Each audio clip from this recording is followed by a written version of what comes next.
Hello everyone, it's Sun from Stories Untold Till Now. As you know, I'm working on the series, but I'm taking more time with it, just because I want to make sure I have all the accurate information in there. But today, I have a special Stalker story that I stumbled upon Reddit. It's by Deadpolian. Now, if this user would like me to take down this video, all you have to do is write it in the comments and I will immediately take it down, as I do not wish to offend anyone or have anyone's story out there that they wouldn't want shared. It's shared on a public platform, but nonetheless, if they want me to take it down, I'll take it down. So, let's get into it. Mine isn't that special, but here it is all the same. A few years ago, my anxiety was high. I was already at a point in my life where I thought I was a little out of it, but that was amplified by a lot when I kept repeatedly hearing noises outside my window. Like every single night. It just wouldn't stop. I would finally get so freaked out, I'd go wake up my parents and tell them to look outside. But they never found anything. I started to think I was crazy or just subconsciously seeking attention. One morning, my grandfather discovered one of our lawn chairs beneath our bathroom window. It's pretty high up and the bottom pane is fogged, so I'm not sure the chair even helped, but it was left there regardless. The next night, I heard sounds again. Nothing. The night after that, however, we checked outside and discovered something that made my stomach churn.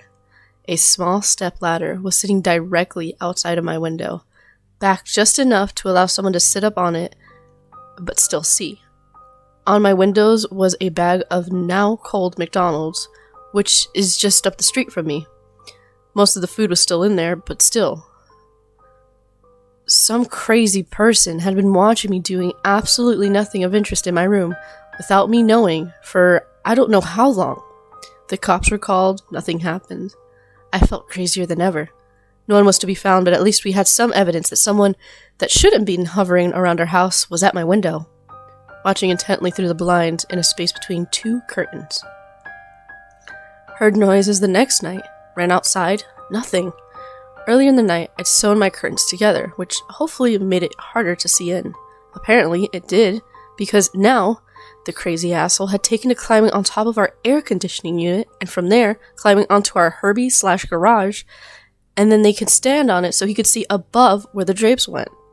The handprints and shoe prints were left on the lid to prove it.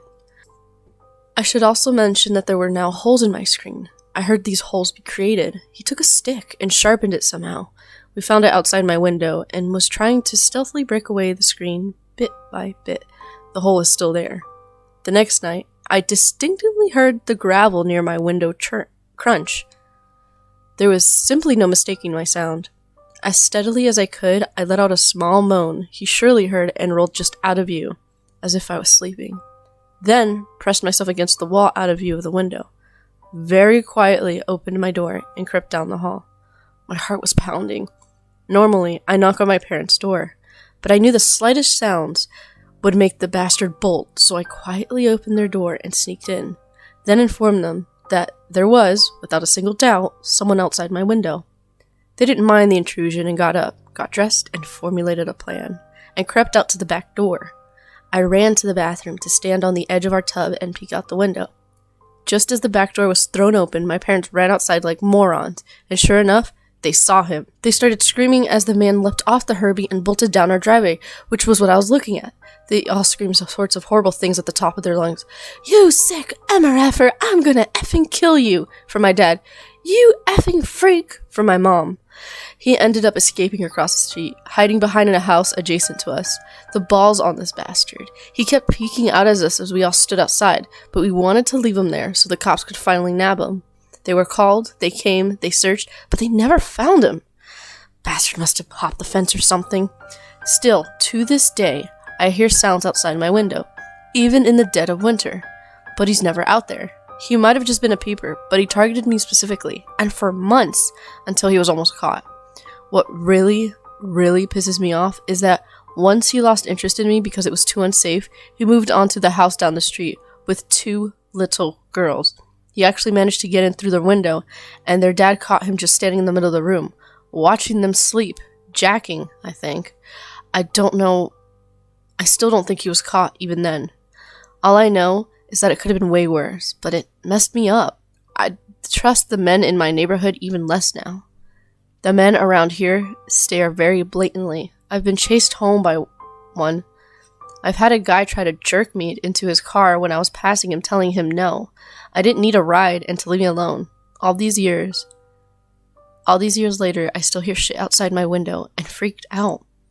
It's messed up. I turn out my lights entirely to exercise. I do my best to avoid windows when I undress. It just scares me, even though it wasn't a huge deal.